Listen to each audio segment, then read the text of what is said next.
پہاڑوں کی دوسری طرف ایک ہرا بھرا جنگل تھا جس میں طرح طرح کے جانور، پرندے اور کیڑے مکوڑے رہتے تھے۔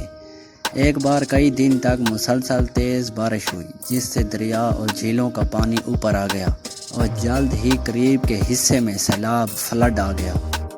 پانی کی تیزی اتنی تھی کہ دیکھتے ہی دیکھتے وہاں کے جانوروں کے گھر تباہ ہو گئے۔ بہت سے جانور پانی میں ڈوب کر اپنی جان گنوا چکے تھے اور کافی جانور ابھی تک پانی میں پھنسے ہوئے تھے کہ اچانک وائلڈ ٹیم وہاں آ پہنچی۔ جو جانور زندہ تھے انہیں ڈوبنے سے بچا لیا۔ پہاڑوں پر رہنے والا 5 خطرناک کتوں پر مشتمل یہ گروپ وائلڈ ٹیم کہلاتا تھا۔ یہ سب کے سب بہترین تیراک، سوئمر تھے، لیکن وہ سب مطلبی سیلفش تھے۔ ہمیشہ دوسروں کا شکار کرتے تھے، آج بجائے کسی کا شکار کرنے کے دوسروں کی مدد کر رہے تھے۔ خیر بارش رک گئی اور کچھ ہی دنوں میں دریا اور جھیلوں میں پانی کی سطح پہلے جیسی ہو گئی اور جنگل کی زندگی دوبارہ بحال ہو گئی۔ جنگل کا بادشاہ شیر وائلڈ ٹیم کی کارکردگی سے بہت خوش تھا۔ اس نے ایک دعوت کا اہتمام کیا اور جنگل کے جانوروں کو اس میں بلایا۔ ادھر دعوت کی منتظر وائلڈ ٹیم کا ایک ساتھی بولا، سردار، بھولے بھالے جانوروں کو کیا معلوم ہمارے ارادے کیا ہیں؟ ہم نے ان کی جان نہیں بچائی بلکہ اپنے کھانے کو بچایا ہے۔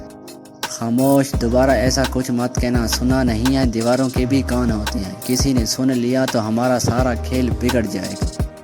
دعوت کے روز بادشاہ نے جانوروں کو مخاطب کرتے ہوئے کہا، میرے خوبصورت جانوروں، اس جنگل کی رونقوں، مجھے بہت خوشی ہے کہ آج ہمارے درمیان یہ بہادر اور ہمدرد وائلڈ ٹیم موجود ہے۔ اس کے کام کو دیکھ کر میں نے انہیں ایک ہفتہ کے لیے اپنا مہمان بنایا ہے۔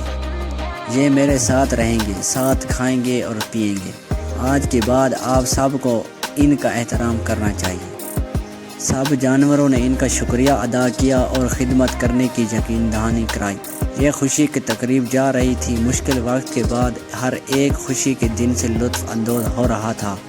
تبھی بادشاہ کا جاسوس سپاہی کمانڈر خرگوش اپنے ساتھیوں کے ساتھ وہاں آ پہنچا۔ جلدی میں بادشاہ کے پاس پہنچ کر بتانے لگا، جناب، یہ وائلڈ ٹیم نہ مہربان ہے اور نہ ان کے ارادے اچھے ہیں۔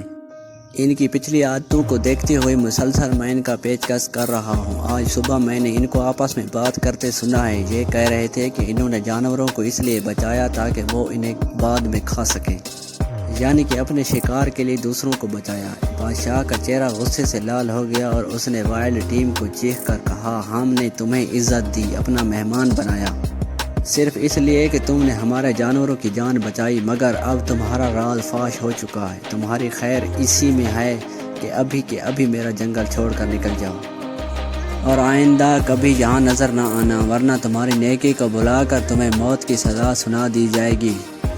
پیارے بچوں، مطلب پرست ہونا کہ ہر چیز میں اپنے فائدے کا سوچنا بری بات ہے۔ کسی کی پریشانی کو ختم کرنا ہو یا ہمدردی دکھانی ہو، الغرض ہر کام اللہ کی رضا کے لیے کرنا چاہیے کہ اسی سے ثواب ملتا ہے، ورنہ لالچ بری بلا ہے جس کے نتائج اچھے نہیں ہوتے۔